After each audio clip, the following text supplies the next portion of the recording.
पुनः आप सबको नमस्ते। और आज पांचवें सप्ताह में आपका स्वागत है। पिछले सप्ताह हमने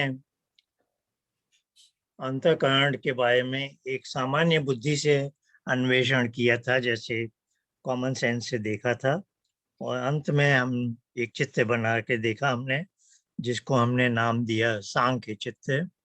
आज उसी सांख्य चित्र के आधार पर, किंतु सांख्य के सूत्रों के आधार पर आगे बढ़ते हैं और देखते हैं कि जो अंतःकरण है, जिसके अंतर्गत तीन इकाइयां हैं, बुद्धि, अहंकार और मन। तो सांख्य सूत्रों के आधार पर उनके क्या क्या काम। तो आज हम सांख्य दर्शन के कुछ सूत्र देखेंगे। सबसे पहले मैं सांख्य के चतुर्थ अध्याय, सांख्य दर्शन में 6 अध्याय हैं। सांख्य, जैसा आप जानते हैं, 6 दर्शन ग्रंथ हैं: सांख्य, योग, न्याय, वैशेषिक, मीमांसा और वेदांत। और ईश्वर की कृपा है कि सभी दर्शनों के हमें आर्ष भाष्य मिलते हैं, जिससे हमें बड़ा लाभ हो जाता है। क्योंकि दर्शनों में छोटे छोटे सूत्र होते हैं, तो उनकी गहराई तक पहुंचने में बड़ी कठिनाई होती है। किंतु यह भी एक तथ्य है कि सांख्य दर्शन का आर्ष भाष्य कोई आसानी से उपलब्ध नहीं है।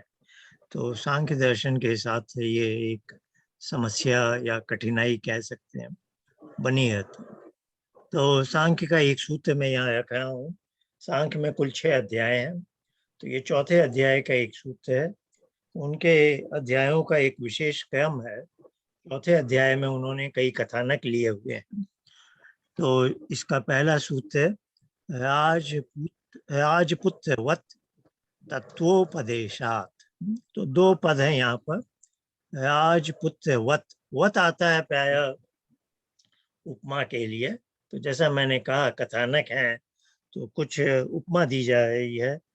और फिर पंचमी में है तत्वोपदेशा। तो इसका मैंने एक सामान्य हिंदी में अर्थ किया, तत्व का उपदेश। तत्वोपदेशात के लिए तत्व का उपदेश मिलने पर, वत के लिए मैंने लगाया जैसे राजपुत्र को। फिर अब जोड़ना पड़ता है, यही है सूत्र शैली कि वो क्या कहना चाह रहे हैं। तो मैंने कुछ शब्द जोड़े हैं। विवेक ज्ञान हो गया। तो अब ये कहानी है, हमें तो नहीं मालूम, पर ये सुनते आए हैं। तो कहानी इस प्रकार है। एक राजा था, वह जंगल में घूमने गया, जैसे हम लोग हिचाइकिंग के लिए जाते हैं। तो साथ में एक छोटा बच्चा भी था उनका, राजकुमार, 3-4 साल का होगा, छोटा बच्चा था।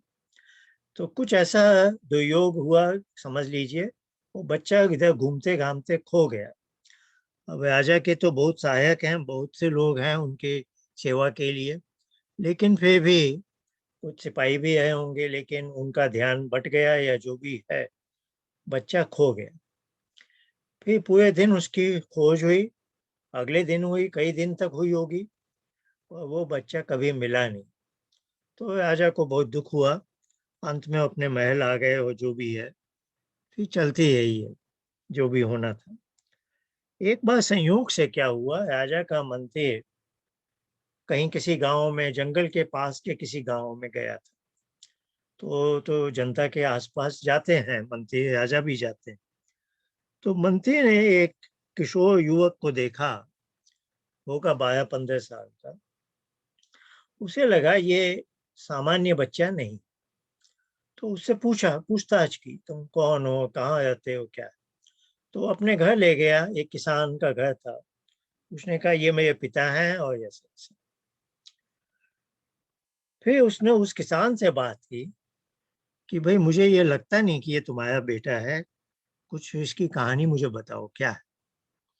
तो किसान ने सच सच बता दिया कि बहुत साल पहले, 10-12 साल हो गए, एक बच्चा मुझे कहीं खो गया, खोया हुआ मिला था। मुझे पता नहीं था, मैं इसे अपने घर ले आया हूँ, मैंने इसको पाल लिया है। मैं इसका, जैसे मेरा बेटा हूँ, मैं इसका लालन पालन करता हूँ। अब उस मंत्री ने उस बच्चे को समझाया कि देखो, असल में तुम राजा के पुत्र हो, तुम ऐसे खो गए थे जंगल में। फिर ये किसान जिसे तुम अपना पिता समझते हो, इसने तुम्हारा लालन पालन किया, बहुत अच्छी बात है। पर तुम्हारा असली पिता राजा है और तुम्हारा असली निवास राजमहल है। मैं तुम्हें वहां ले चलूंगा और तुम्हारे ऊपर आगे बहुत बड़े दायित्व आएंगे, मैं तुम्हें शिक्षा दूंगा, ऐसे ऐसे। तो ये एक कहानी है। अब मैं इसको जोड़ रहा हूँ कि ये महर्षि कपिल ने सांख्य में क्यों लिखी हो। तो मेरा ऐसा आशय है, ये मैं अपने अर्थ से जोड़ रहा हूँ, उपमा है इसमें, कि राजा को हम ईश्वर की तरफ से देखें, जैसे उपमाएं होती हैं ना। और जो बेटा था राजकुमार खो गया, हम सब जो सांख्य दर्शन का अध्ययन करना चाहते हैं, उसके दर्शन के पाठक हैं या सामान्य मनुष्य, मंत्री के स्थान में ये महर्षि कपिल है। और जो हमारे हम सबके अपने परिवार हैं, हमें भी माता पिता ने जन्म दिया है, तो समझिए जैसे वो किसान है वैसे हमारे लौकिक पिता है। अब जैसे मंत्री ने उस बच्चे को समझाया कि तुम किसान के बेटे नहीं हो, राजा के बेटे हो और तुम्हारा असली घर वहां है, वैसे ही सांख्य में कपिल जैसे हम मनुष्यों को समझा रहे हैं कि जिस लौकिक पिता को ही हम अपना पिता समझते हैं, हम उसकी संतान नहीं है, बल्कि आर्य ईश्वर पुत्र है, हम ईश्वर की संतान है ना। और हमें थोड़ी देर के लिए यहाँ हम इस संसार में हैं, बाद में हमें उसके घर, जिसको मोक्ष कहते हैं, उसके पास जाना चाहिए। तो सांख्य का उपदेश उन्होंने चौथे अध्याय के पहले सूत्र में ये जो कथानक रखा है, तो हम इससे थोड़ी प्रेरणा ले सकते हैं। और कपिल का बहुत बड़ा मान है, मैं अभी शब्दों में बता नहीं सकता, फिर भी, क्योंकि वेद और उपनिषद में सब बातें हैं, किंतु एक समय ऐसा आया जब मनुष्य वेद उपनिषद के रास्ते से भटकने लगे। तो अब है कि अब उन बातों को एक ऐसे ढांचे में रख के प्रस्तुत करना है, जिसको फॉर्मुलेट करके कि दूसरे लोगों को समझ में आए और वो इसको मान लें। तो यह पहली बार, इसीलिए उनको आदि आचार्य बोलते हैं, परमर्षि बोलते हैं। वह ऋषियों में पहले ऋषि हैं, उनसे पहले हजारों रहे होंगे बहुत, पर उनको ऐसी आवश्यकता नहीं पड़ी, क्योंकि उस समय मनुष्य ने कभी प्रश्न नहीं उठाए थे। पर कपिल के समय में कुछ लोगों ने प्रश्न उठाने शुरू किए कि हम वेद के ही रास्ते पर प्रभु की गोद में ही क्यों जाएं, संसार में इतने आकर्षण है। तो उन्होंने संसार के आकर्षणों से सुख पाने की इच्छा की और उन्होंने कहा दुख को हटाने के लिए हम सुख पाएंगे। उन्होंने कहा तुम स्मार्ट कितने भी हो, दुख से पीछा नहीं छूटेगा। तो दुख की अत्यंत निवृत्ति ईश्वर के पास जाने में ही है। तो ये उन्होंने समझाया कि हमें दुख क्यों होता है, या अंतःकरण से मिलता है, आत्मा को दुख क्यों होता है, आत्मा परिणामी नहीं है। फिर ये सुख दुख का ये उतार चढ़ाव क्यों है, तो यह अंतःकरण है, अंतःकरण प्रकृति से बना, प्रकृति त्रिगुणात्मक है, वह परिणामी है। उन्होंने पूरी फिलॉसफी इतने अच्छे ढंग से रख दी कि हर किसी को यह समझ में आ जाए। तो इसलिए उनका हम बहुत अधिक मान रखते हैं, उनका स्मरण करते हुए हम ये आरंभ करते हैं। ये सांख्य चित्त हमने पिछली बार बनाया था, जिसका आशय है कि 5 ज्ञानेंद्रियों से हम संसार को देखते हैं। इनमें से एक का सिग्नल मन पकड़ता है, वह अहंकार को भेजता है, वहां से बुद्धि बुद्धि उसका निश्चय करती है, यह फूल जो है ये गेंदे का फूल है, यह गुलाब का है। जो भी उसने निश्चय किया वह अहंकार में कॉपी करके रख दिया जाता है, ताकि भविष्य में मुझे वो श्रम न करना पड़े जो मैं विचार पूर्वक कर चुका हूँ। अब यहाँ मैंने देखा वो चीज अच्छी लग रही है, बुरी लगती है, सुख है या दुख देती है, तो उसका मुझे जो इसकी अनुभूति होती है पुरुष को, उसको भोग बोलते हैं। तो ज्ञान यहाँ तक पहुँचता है, भोग यहाँ पर जाके पहुँचता है। फिर मैं कुछ सोचता हूँ कि क्या करना चाहिए, फूल तोड़ना चाहिए या नहीं तोड़ना चाहिए, इस तरह के मैं निर्णय लेता हूँ। ये भी बुद्धिपूर्वक निर्णय लिए जाते हैं। आज हम वैसे ही सूत्र देखेंगे। जो भी मैंने कर्म किया कि मैं थोड़ा झुक कर फूल को सुगंध लेना चाहता हूँ और तोड़ना नहीं चाहता, तो मैंने वो संकेत, वो जो आदेश है अहंकार को दिया। अहंकार ने मन को दिया, फिर मैं अपने शरीर से झुका, एक हाथ से फूल को भी पास गया और उसको सूंघ लिया।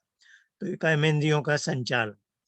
तो आपने देखा है अंदर ज्ञान जा रहा है, यहाँ तक ज्ञान पहुंचता है। हम ये बातें थोड़ा देखेंगे बाद में, एक दो सत्रों के बाद। ज्ञान भोग बनता है, हमेशा ऑटोमेटिक नहीं बनता है, इसको भी हम देखेंगे। और ज्ञान जब इसके ऊपर छा जाए तब भोग बनेगा। और फिर कर्म के लिए यहाँ से हम निर्णय लेते हैं, यहाँ से वो, इसको आप देखेंगे ये कॉन्शस कर्म है जो यहाँ से शुरू हुआ है।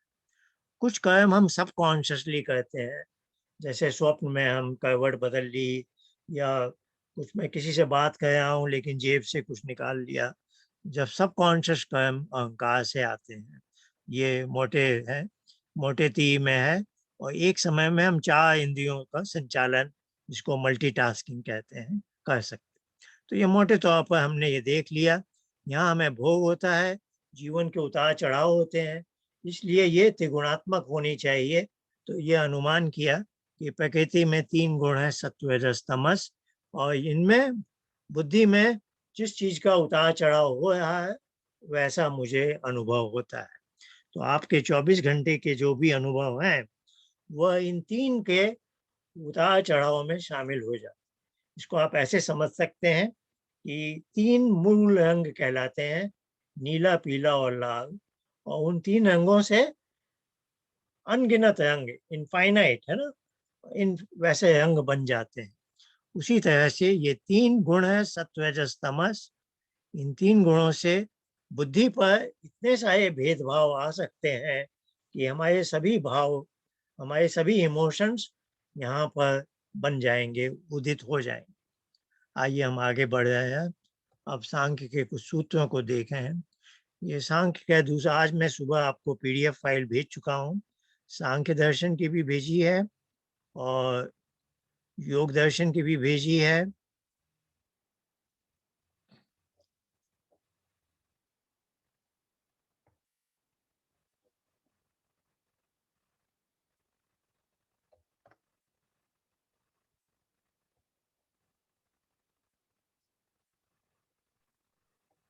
आचार्य जी, आवाज नहीं आ रही, आवाज बंद हो गई। हाँ, नहीं मैं बोल रहा हूँ, थोड़ी देर मैं दोनों दिखा रहा हूँ आपको। तो ये फाइल मैं आज आपको भेज चुका हूँ, है ना। ये सांख्य दर्शन मूल है, द्वितीय अध्याय। आज हम बात कर रहे हैं थोड़े से,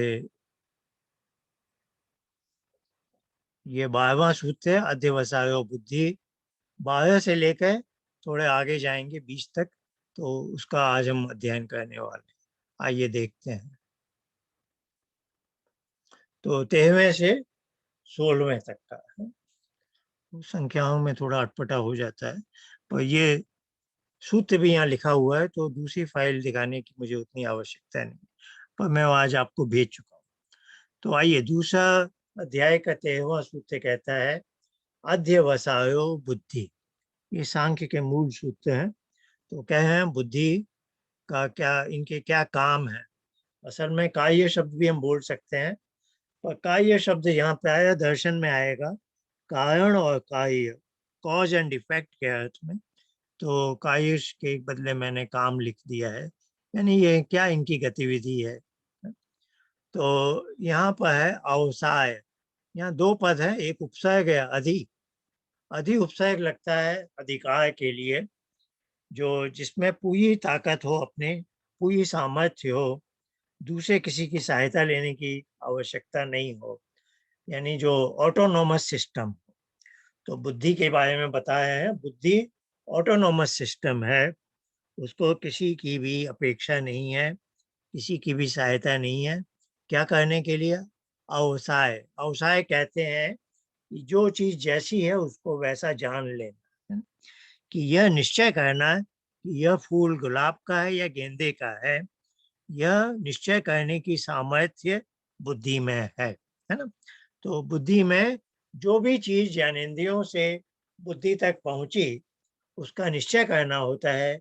यह मेज है या कुर्सी है, यह गुलाब है या गेंदा है, जैसे ये आम का पेड़ है या पीपल का पेड़ है, जो भी चीज हम, ये व्यक्ति कम ये देवदत्त है या यज्ञदत्त है, ये दिन रात हम हर क्षण ये सब ऑटोमेटिक सा होता है। तो यही काम बुद्धि करती। तो इसको इस सूत्र से बताया उन्होंने, बुद्धि निश्चयात्मक व्यक्ति है, निश्चयात्मक ज्ञान कराती है। तो दो आचार्य जी सूत्र और हैं एक हमें। सेकेंड, एक बात पूछूं मैं? हाँ जी, पूछिए। तो ये जो दिखने वाली चीजें हैं उसमें तो बुद्धि निश्चय कर लेगी कि ये मेज है या कुर्सी है, ये पेन है, ये कागज है।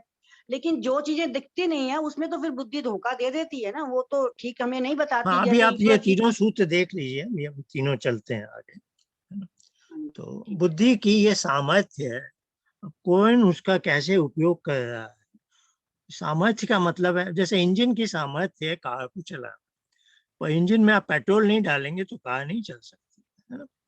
तो बुद्धि को ज्ञान की अपेक्षा है, बिना ज्ञान के बुद्धि काम नहीं करती।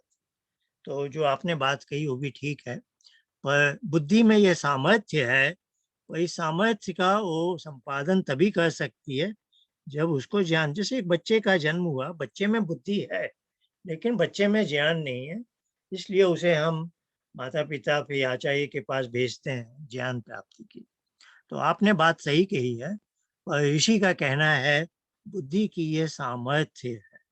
अब बुद्धि कैसे काम करे वो सत्य ज्ञान बता सकती है, अब उसका आप कैसे उपयोग करते हैं, आपने उसको ज्ञान प्राप्त करके ये सब उसकी सामर्थ्य का उपयोग करना, ये आपके हाथ में।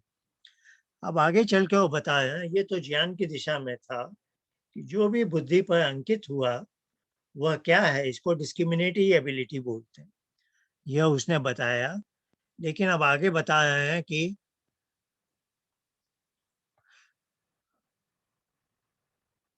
आगे बताया है तत्कायम धर्मादि, हम, उसका कार्य क्या है। यहाँ कारण कार्य वाला नहीं है, यहाँ काम वाला, उसका काम, धर्मादि का ज्ञान। वो तो देखिए 13वां सूत्र था जो इनकमिंग नॉलेज के बारे में है। अब है कि हम कौन सा कर्म करना चाहते हैं। तो महर्षि दयानंद ने कहा सब काम धर्मानुसार करने चाहिए। तो धर्म का ज्ञान, धर्म अर्थात यहाँ रिलीजन नहीं है, यहाँ है कि इस समय मनुष्य के लिए क्या उचित कर्म है। तो प्रत्येक परिस्थिति में जो उचित कर्म है, जो सही है, जिसको हम बोलते हैं ना राइटियस कंडक्ट, उसको कहते हैं धर्म, है ना। तो उस धर्म का ज्ञान भी ये बुद्धि कहलाती है ना। यानी एक तो हो गया जो इनकमिंग नॉलेज है, उसको डिस्क्रिमिनेटिव एबिलिटी से उसका निश्चय करना। जैसे उदाहरण दिया, यह गुलाब का फूल है या गेंदे का फूल है। अब है कि मुझे यह फूल तोड़ना है या नहीं तोड़ना। अब कर्म क्या करने हैं, है ना। फूल तो देखने में बहुत अच्छा लगे, सुगंध भी है उसकी, और क्या इसे तोड़ना चाहिए या नहीं तोड़ना चाहिए, ये क्या कर्म है, क्या मेरा कर्तव्य है। तो ये भी बुद्धि ज्ञान, बुद्धि बताती है। तो बुद्धि के द्वारा हमारे कर्तव्य का भी हमें ज्ञान होता है। फिर एक तीसरा सूत्र है, क्योंकि ऋषि को मालूम है मानव समाज में बहुत से लोग धर्म के विपरीत भी आचरण करते हैं, और जो धर्म के विपरीत, जैसे कोई चोरी डकैती करता है, तो वो भी बुद्धि का पूरा उपयोग करता है, बुद्धि का उपयोग करके ही वो डाका डालता है ना। तो इसलिए 15वां सूत्र, तीसरा सूत्र लिखा उन्होंने, महत उपयागाद विपरीतम, है ना। मैंने पिछले सांख्य चित्त में हम देख चुके हैं कि इसको महत ही और बुद्धि दो नाम है इसके, और इस पर हम चर्चा कर चुके हैं कि महत एक जनरलाइज्ड तत्व है, जो सत्व रज तम के विभिन्न अनुपात हो सकते हैं। और ईश्वर ने एक विशेष महत को हमें हमारे लिए बुद्धि के रूप में हमें दिया है, प्रदान किया है, जो सत्व प्रधान है। क्योंकि इसका मुख्य काम है सत्व का ज्ञान का प्रकाश देना, धर्मादि का ज्ञान कराना, जो उसमें सामर्थ्य है। तो उसी की हम चर्चा कर रहे हैं कि वही बुद्धि हमें निश्चयात्मक ज्ञान भी कराती है, क्या हमारा कर्तव्य बोध है वो भी कराती है, लेकिन वह विपरीत आचरण का भी, विपरीत धर्म से विपरीत अधर्म का भी ज्ञान करा सकती है। पर उस वैसी परिस्थिति में, क्योंकि ऋषि की परिभाषा है बुद्धि की कि जो धर्म का ज्ञान है, लेकिन कोई उससे अधर्म का ज्ञान ले रहा, तो ऋषि अपनी परिभाषा को नहीं बदलना चाहते, तो कह रहे हैं तुम अब बुद्धि का उपयोग बुद्धि के रूप में नहीं कर रहे हो, उस समय के लिए उसे महत ही समझ लो। तो तुमने उसको डिग्रेड कर लिया, उसको अशुद्ध बना दिया है, तो तुम्हारी अशुद्ध वाली बुद्धि बुद्धि कहलाने के अधिकारी नहीं है, उसको महत कह सकते हैं, वो एक महत मात्र है। तो ये उनका शब्दावली है, कुछ सोच के उन्होंने ऐसे हमें बताया। यानी वो कहना चाहते हैं परमात्मा ने बुद्धि दी है धर्म के रास्ते का ज्ञान कराकर धर्म के रास्ते पर चलने के लिए, लेकिन तुम हठ और दुराग्रह के वश में इससे अधर्म के आचरण पर चलते हो या चलना चाहते हो, तो यह बुद्धि बुद्धि कहलाने के अधिकारी नहीं है, यह दूषित बुद्धि हो गई है, और दूषित बुद्धि को उन्होंने महत कह दिया। फिर इसमें एक संकेत भी दे दिया ये दूषित कैसे होती है। महत उपरागात, उस महत में उपराग, राग का सामीप्य हो गया है ना। राग आप थोड़ा जानते होंगे, योग दर्शन में क्लेश में गिना गया है, अविद्या, अस्मिता, राग, द्वेष, अभिनिवेश।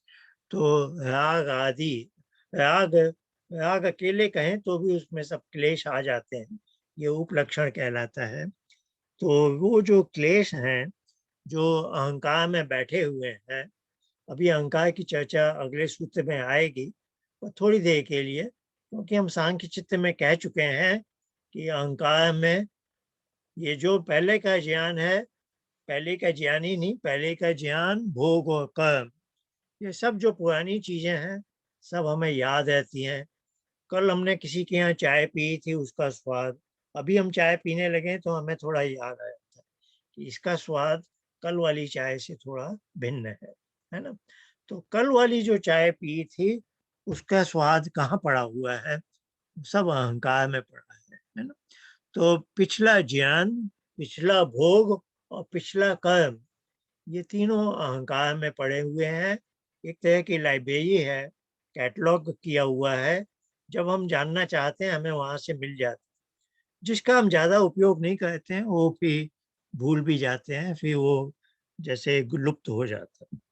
पर बहुत सा हमें याद भी रहता है, और बहुत सा हमें उतनी अच्छी तरह से याद नहीं है, लेकिन हमारे व्यक्तित्व को बनाने में वो सहायक होता है।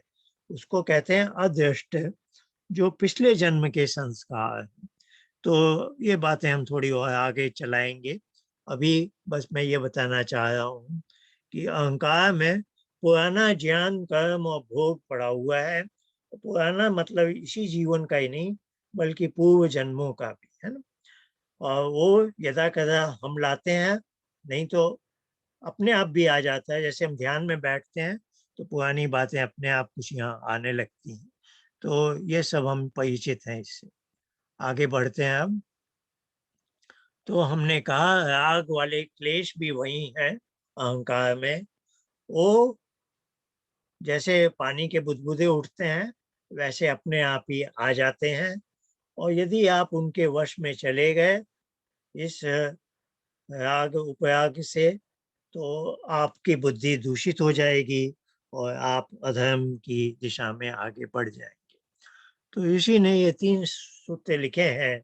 हमारा जो पहला साधन है बुद्धि, हम बुद्धि प्रधान प्राणी हैं, तो उसके 3 सूत्रों से बताया कि वह कैसे काम करती है। अब अगला जो है सांख्य चित्त में, पहला ये होता है मैं हमेशा इसको देख रहा हूँ, मुझे ज्यादा इससे मतलब नहीं है, इसलिए मैं यदि अपने आप को राजा मान लूं, तो जैसे राजा का इंटरेक्शन प्रधानमंत्री से है, अब प्रधानमंत्री मेरा कैसे कहाँ से जानकारी ला के मुझे देता है, मुझे इससे अधिक मतलब नहीं है ना। तो ये जो कनेक्टिविटी है मेरी इससे ही है और केवल इससे है, इसका काम है दूसरी संस्थाओं से काम लेना है। तो आइए हम आगे बढ़े हैं, अब अहंकार की बात आ रही है। तो ऋषि ने एक सूत्र दिया, अभिमानो अहंकार। इनका अर्थ जैसे अध्यवसायो बुद्धि था, उसी भाषा में लिखे हैं वो। अहंकार में अभिमान व्यक्ति, जैसे बुद्धि में अध्यवसाय से निश्चयात्मक व्यक्ति है, अहंकार में अभिमान व्यक्ति है। अब इसको लेकर बहुत कंफ्यूजन है, भ्रांतियां उठती हैं। एक तो अहंकार पद को लेकर बहुत है कि अहंकार शब्द ऐसा है जो बोलचाल में चलता है, तो हम बोलचाल में कहते हैं उस व्यक्ति को बहुत अहंकार है। पर आप यहाँ ध्यान रखिएगा, वो है भाववाचक संज्ञा, वो कोई वस्तु नहीं है। यहाँ अहंकार सांख्य दर्शन में अहंकार एक वस्तु तत्व है, इसको बहुत अच्छी तरह से गांठ बांध लीजिए। अहंकार जातिवाचक संज्ञा है, एक वस्तु तत्व है, यह भाववाचक संज्ञा नहीं है। यह एकदम गांठ बांध के रख लीजिए ताकि आपको टस से मस नहीं होना। अहंकार एक वस्तु तत्व है। ऐसे बहुत से शब्द होते हैं ऋषियों के शब्दों में प्रायः, और यह संस्कृत भाषा की विशेषता है कि शब्द में ही अर्थ निहित होता है। अब इससे परिचित शब्द बहुत हैं, जैसे कुंभकार, स्वर्णकार, चर्मकार, ये समास से बनते हैं, जिसके दो अंग हैं। पहला तो संज्ञा शब्द है, फिर क्रियापद है। जैसे कुंभकार है, जिससे हिंदी शब्द बना कुम्हार, संस्कृत शब्द है कुंभकार। ये शब्द का आशय क्या है? कुंभम करोति इति कुंभकार। जो कुंभ को बनाने का काम करता है वह कहलाएगा कुंभकार। तो कुंभकार एक ऐसा मनुष्य है जो कुंभ, कुंभ अर्थात कलश, घड़ा बनाता है ना, जिसको हिंदी में कुंभकार को कुम्हार का, जो अपने मिट्टी के चाक से मिट्टी के बर्तन बनाता है, विशेषकर घड़ा बनाता है ना? तो उस दृष्टि से देखें तो महर्षि कपिल का क्या आशय है, उन्होंने ये नाम क्यों रखा? क्योंकि यह एक ऐसी इकाई है हमारे अंतःकरण की जिसमें मेरा पूरा कुछ पुराना खजाना पड़ा हुआ है, और वही मेरा व्यक्तित्व है। देखिए मुझ में और आप में क्या अंतर है? आपकी भी दो आंखें, मेरी भी दो आंख, आपके दो कान, मेरे भी दो कान। चेहरा हमारा अलग हो सकता है, पर चेहरा तो यह अन्नमय कोश, शरीर से हमारा व्यक्तित्व नहीं बनता। असली व्यक्तित्व क्या है? आपके विचार, आपकी चाल ढाल, आपकी पसंद, आपका जो व्यक्तित्व है वो सारा कुछ क्या है, कहाँ समाया हुआ है? वो अहंकार में पूरे आपके विचार हैं, पिछला ज्ञान है, पिछला कर्म है, पिछला भोग है, आपके हस्ताक्षर सब वहाँ है।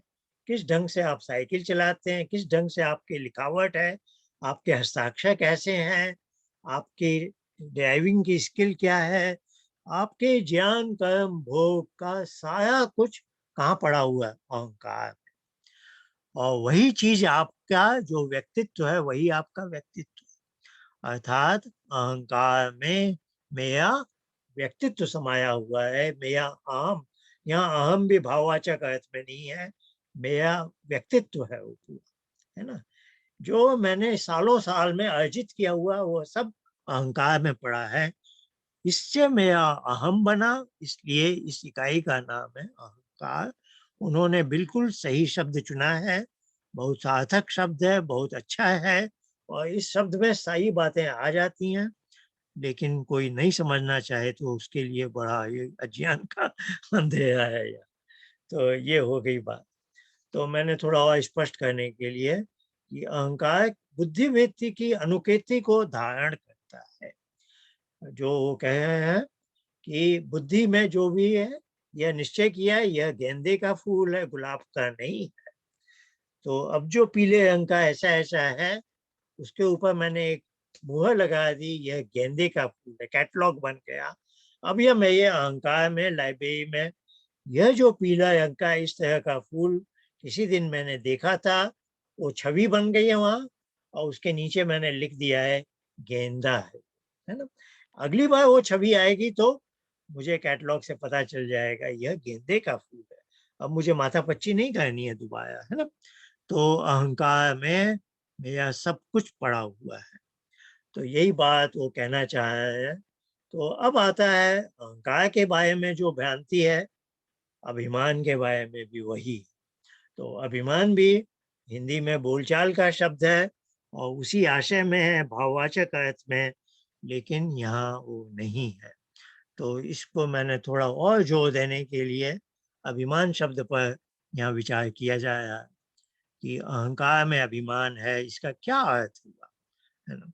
तो मान जो पद है उसका हम वास्तविक अर्थ जानना चाहते हैं। उसके आगे एक उपसर्ग लगा है अभी। तो उपसर्ग के लिए नियुक्त में यह एक स्थल है 1.1.3 पर, प्रथम अध्याय के प्रथम खंड में तीसरे स्थल में कोई, वहाँ 20 के लगभग उपसर्ग गिनाए गए हैं नियुक्त में। नियुक्त बहुत प्रामाणिक चीज मानी जाती है कि वेद में जहाँ कुछ भी आया है, यदि नियुक्त ने कुछ कह दिया है तो उसको मान लेना चाहिए। तो अभी उपसर्ग के लिए वो लिखते हैं इत्याभिमुख्यम, अभिमुख्यम। जो अभी के आगे जो है उसको मुख्यता बढ़ाने के लिए इस उपसर्ग का प्रयोग किया जाता है।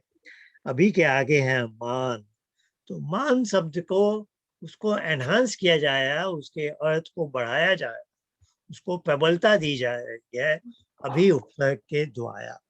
अब हम देखते हैं यह मान शब्द का क्या अर्थ है। तो धातु पाठ जो पाणिनि का है, वहाँ एक धातु है माँ माने, तो धातु वहाँ ऐसे गिनी गई है माँ माने।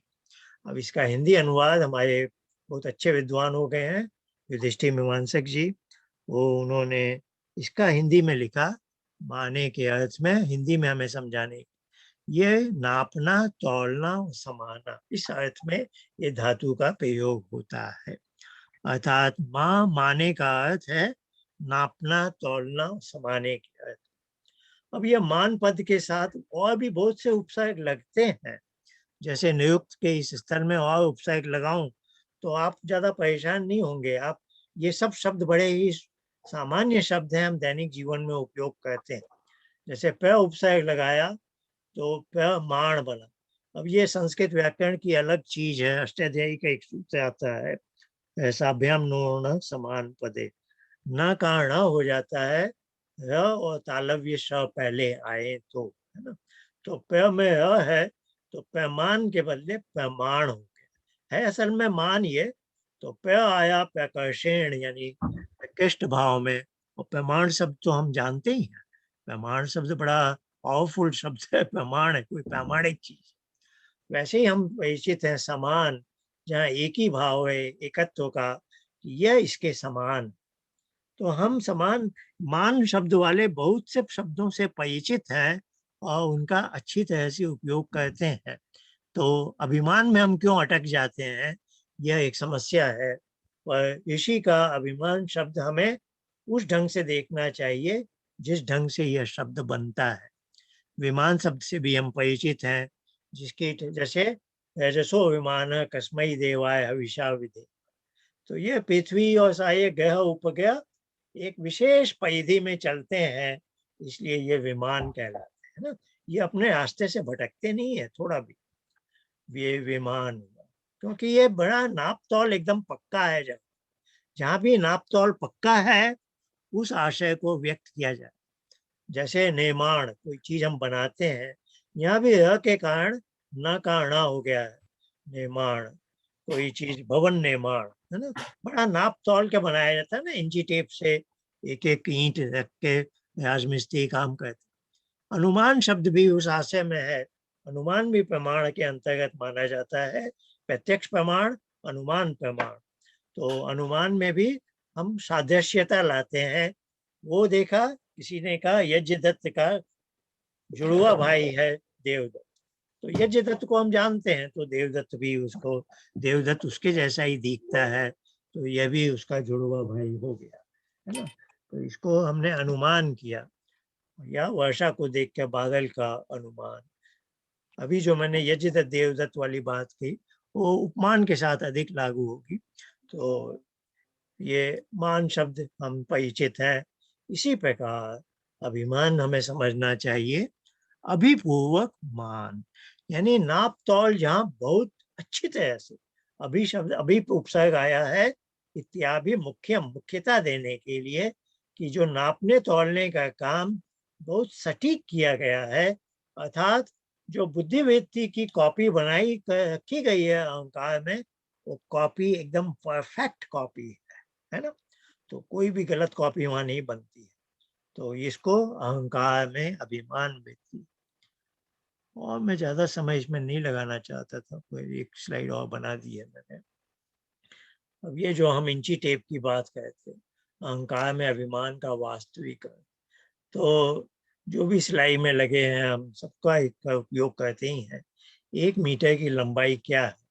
तो जो साइंस पढ़े हैं वो जानते हैं।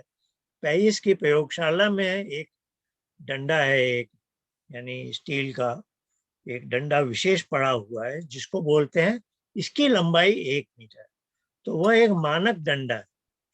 तो हमारा जो घर में है वो तो मानक नहीं, लेकिन उस पेरिस के मानक डंडे से नाप के यदि मैंने 1 इंची टेप लिया है, तो यह हो गया मैंने अभिमान पूर्वक वह मानक डंडे से अपना इंची टेप मिलान करके बनाया है ना। तो यह बुद्धिवृत्ति मानक है, अहंकार की अभिमान वृत्ति उसको अभिपूर्वक मान से बनाई गई है, बिल्कुल हूबहू इसके जैसी ही है।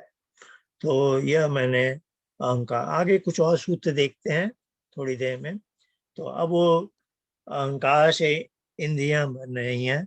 जो यदि सांख्य चित्त में हम जाएं, तो अब अहंकार से ये और ये दिशा हम, और ऊपर की दिशा का भी वर्णन आएगा। आइए हम वो देखते हैं। एकादश पंच तन्मात्रम तत्कायम। यहाँ काये शब्द कारण कार्य वाला है ना। बुद्धि का जो कार्य था धर्मादि ज्ञान, वो कार्य था गतिविधि वाला। यहाँ कार्य शब्द है कॉज एंड इफेक्ट वाला। तो कह रहे हैं तत् यहाँ शब्द है अहंकार के लिए। पिछला सूत्र अहंकार का था, तो अहंकार के कार्य यानी उनसे क्या क्या बनता है, जिसका कॉज कारण है अहंकार, और उसके बाद क्या। तो जैसे हमने देखा था 2 दिशाओं में बढ़ जाता है। ऊपर की दिशा में 5 तन्मात्र बनते हैं, तो इन्होंने लिखा एकादश पंच तन्मात्र। 11 इंद्रियां बनती हैं और 5 तन्मात्र बनते हैं। अब वो बता रहे हैं इंद्रियों में कुछ विशेषता है। तो बोले सात्विकम एकादशकम। ये जो 11 है ये सात्विक है। प्रवर्तते कहाँ से बनती है? वह कहता अहंकार। अहंकार की विकृति बनने से ये 11 सात्विक इकाइयां बनती हैं। अब 11 को गिन रहे हैं वो। कर्मेंद्रिय, बुद्धि इंद्रिय, अंतरम एकादशकम। 5 कर्मेंद्रियां हैं, 5 ज्ञानेन्द्रियां हैं, और अंदर 11वां मन।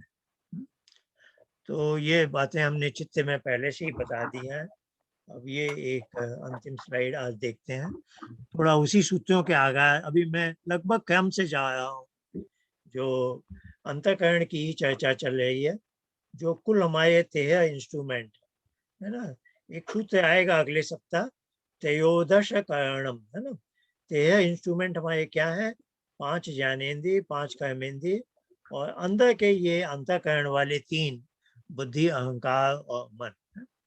तो बुद्धि, अहंकार, और अहंकार से 5 तन्मात्र, और अहंकार से ही जो सात्विक अहंकार है उससे 5 और 5 10 इंद्रियां और 11वां मन, ये बनने का हम उल्लेख देख चुके हैं। आगे का अब देखते हैं। अब इंद्रियों के बारे में कह रहे हैं। पहले तो इंद्रियां गिनी गई थी, कर्मेंद्रिय का पहले वर्णन था, बुद्धि इंद्रिय का बाद में था। अब उन्होंने उलट दिया है। अब पहले है रूपादि। रूपादि ये विषय है ना, इंद्रियों के विषय। तो पिछली बार भी चर्चा हो रही थी इंद्रियों के विषय। तो फिर एक प्रश्न उठा था, तो हमने कहा कि ईश्वर विषय नहीं माना जाता। देखिए, विषय शब्द भी बोलचाल में है सब्जेक्ट ऑफ इंटरेस्ट। हम इस विषय पर चर्चा कर रहे हैं, तो हम कह सकते हैं हम ईश्वर के विषय पर चर्चा कर रहे हैं। तो यहाँ पर है विषय यानी इंद्रियों का विषय, तो ईश्वर इंद्रियों का विषय नहीं होता। इसीलिए चित्तवृत्ति निरोध की बात की जाती है। उससे हमें योग करना है, उससे मिलना है, तो चित्त की वृत्तियों का निरोध करना होगा, क्योंकि ईश्वर की चित्तवृत्ति नहीं बनती है ना। क्योंकि इंद्रिय चित्तवृत्ति उसी की बनती है जो इंद्रियों का विषय होता है। तो ये बातें हम पिछली बार कह चुके हैं। अब आया जो 5 इंद्रियों के 5 विषय हैं ज्ञानेंद्रियों के, वो सब रूप आदि में आ गया। अब जो रस मलांत है ये 5 कर्मेंद्रियों के विषय हैं उभयो। तो दोनों प्रकार की इंद्रियों का विषय, रूपादि का ग्रहण और रस मल का विसर्जन। अब वो बोल रहे हैं कि यह सब किसके लिए है। तो एक हमारा जो पुरुष है, आत्म तत्व है, उसके बारे में बताया है। दृष्टत्ववादी आत्मन, आत्मा के देख सके, सुन सके, सोच सके, इसके लिए कारणत्वम इंद्रियाणाम, ये इंद्रियों में ये साधन बनाए गए हैं। इंद्रियों का जो कारणत्व है यानी साधन होने की जो उनमें सामर्थ्य है वह आत्मा के लिए है। आत्मा देखता है, जैसे मैं नहीं कहता आंख देखती है, मैं आंखों से देखता हूँ, है ना। तो अंततः मैं हूँ देखने वाला, आंख के माध्यम से मैं देख रहा हूँ। तो आंख मेरी साधन है, चक्षु इंद्रिय, जिसके माध्यम से मैं देख रहा हूँ। तो उसी बात को ऋषि ने कहा आत्मा अंततः दृष्टा आदि है। तो उसमें मैंने जोड़ दिया ज्ञाता भोक्ता हो करता है, इंद्रियां साधन। अब वो अगला सूत्र है त्रयाणाम, तीनों में स्वलक्षण है, उनके अपने अपने लक्षण हैं। तीन का मतलब है अंतःकरण की जो 3 इकाइयां हैं, बुद्धि अहंकारपन, उनका अपना अपना विशेष व्यापार है। यानी बुद्धि का काम अलग है, अहंकार का काम अलग है, मन का काम अलग है। तो मन, अभी बुद्धि और अहंकार की चर्चा हो चुकी थी, मन के बारे में भी थोड़ा बताएंगे और मन के बारे में अगले सप्ताह में और भी कुछ आएगा, तो हम मन के बारे में थोड़ी और जानकारी मिलेगी। अभी हमें बताया जा रहा है ये तीनों का अपना अपना व्यापार है। पर ये अपने आप ऐसे ही नहीं काम कर लेते, एक उनके नीचे एक अंडरलाइंग फोर्स है, एक इनेबलिंग फोर्स है। यदि वो फोर्स काम न करे तो ये काम नहीं कर पाते। तो उसके बारे में बताया है सामान्य कारण व्यक्ति, एक बहुत सामान्य चीज जो उनकी साधकतम, उनका साधन बनने में योगदान देती है, वो क्या है।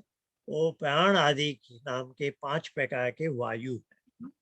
तो 5 प्राणादि वायु द्वारा ये सब साधन बनते हैं, या मुझे लिखना चाहिए था ये सब साधन, साधन बनते भी ठीक है, ये साधन बन जाते हैं, अर्थात साधन के रूप में काम कर पाते हैं। इनके निर्माण की बात नहीं हो रही है, यहाँ है इनके काम करने की, इंद्रियों के रूप में काम करने का जो तेह के तेह करण की बात हो रही है। ये तेह करण काम कर पाते हैं क्योंकि प्राण काम कर रहे हैं, है ना। जिस व्यक्ति के प्राणांत हो चुका है, प्राण चले गए, उनकी ये गतिविधियां भी बंद हो जाती हैं। अब ये जो 2 इंद्रियां थी, अब उनका वर्णन है, क्योंकि 28वें सूत्र में रूपादि से ज्ञानेन्द्रिय का वर्णन आया, फिर कर्मेंद्रिय का। तो 28वें का जो क्रम है वह हम 32वें में उसका उपयोग करें।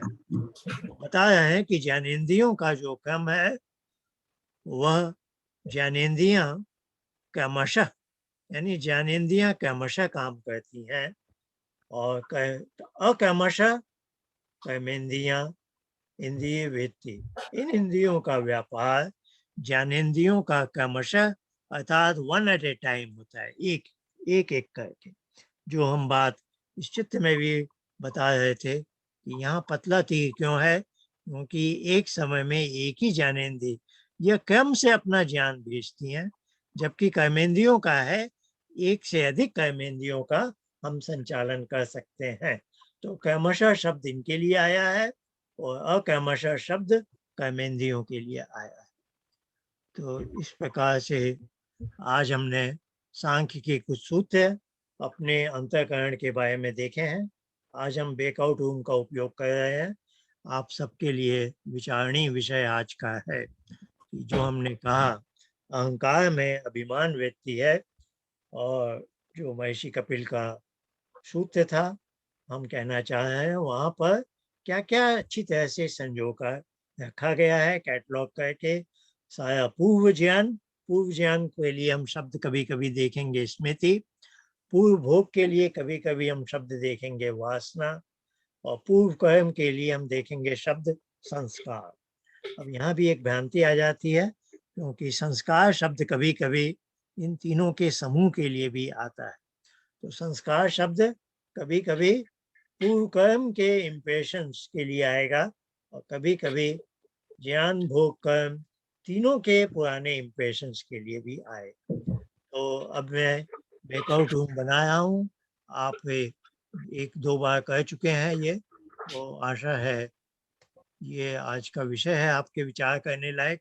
तो 4 कक्ष बनेंगे।